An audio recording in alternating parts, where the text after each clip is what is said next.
Hello বন্ধুরা, Anis kitchen ভেজে আপনাদের অনেক অনেক স্বাগতম। আশা করি আপনারা সকলে অনেক ভালো আছেন। তো আজকে আমি এসেছি তালের খুবই সুস্বাদু একটি রোলের রেসিপি নিয়ে। আশা করি ভালো লাগবে। তো চলুন রেসিপিতে যাওয়া যাক।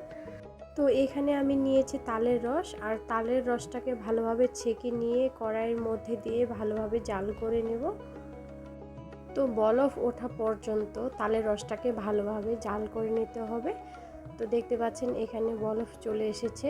তো তারপর এখানে আমি দেব 1 কাপ চিনি। তো চিনিটা দিয়ে ভালোভাবে মিশিয়ে নিব। তো তালের মিষ্টিটাকে অ্যাডজাস্ট করে নেওয়ার জন্য আমি এখানে প্রথমেই চিনিটা ব্যবহার করেছি এবং এরপর এখানে দিয়ে দেব 1 কাপ পরিমাণ ময়দা এবং ময়দাটাকেও ভালোভাবে চেলে নেব। তো তাল, চিনি আর ময়দার মিশ্রণে এটাকে খুবই সফট একটা ডো তৈরি করে নেব। তো দেখুন এখানে আমার ডোটা তৈরি হয়েছে। তো এখানে দেখতে পাচ্ছেন খুবই সফট একটি ডো তৈরি হয়েছে। তো ডো থেকে এখন আমি লেচি কেটে নেব। তো সেজন্য সমানভাবে ভাগ করব। তো এখানে আমি সমানভাবে কেটে নিয়েছি। তো এখানে আমি 5টা ছোট ছোট ডো তৈরি করে নেব, মানে লেচি কেটে নেব।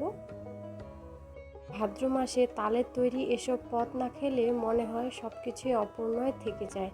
তো আমি আজকে চেষ্টা করেছি তালের এই রোলটি তৈরি করার। তো এখানে আমার 5টি ছোট ছোট লেচি কেটে ডো তৈরি হয়েছে। তো তারপর এইগুলোকে আমি বেলে নেব। তো সামান্য একটু তেল দিয়ে তারপর এগুলো আমি বেলে নিচ্ছি।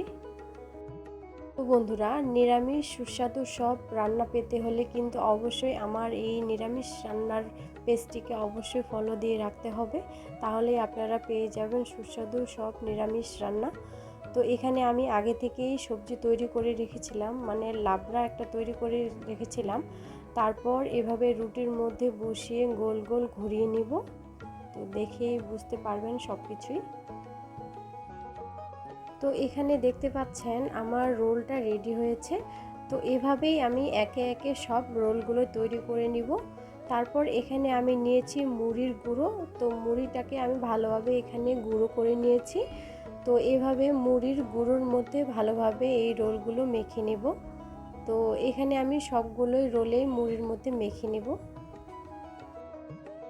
তো বন্ধুরা, ভগবানকে যদি স্পেশাল কোনো ভোগ আপনারা দিতে চান তাহলে হতে পারে এটা আপনাদের জন্য পারফেক্ট একটা ভোগ।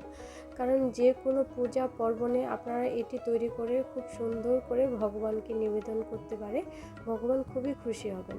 তো এখানে আমি তেল গরম করে নিয়েছি।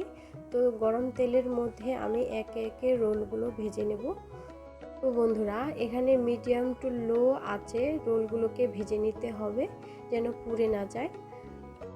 তো বন্ধুরা, আমার এই রেসিপিটি যদি আপনাদের ভালো লাগে তাহলে অবশ্যই লাইক, শেয়ার, কমেন্ট করে আমাকে সাপোর্ট করবেন, যেন আমি এভাবে আপনাদের কাছে সুস্বাদু সব নিরামিষ রেসিপি তুলে ধরতে পারি।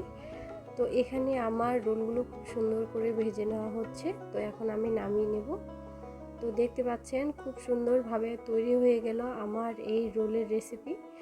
আজকের মতো এখানে আমি সমাপ্ত করছি। সবাই ভালো থাকবেন। হরে কৃষ্ণ।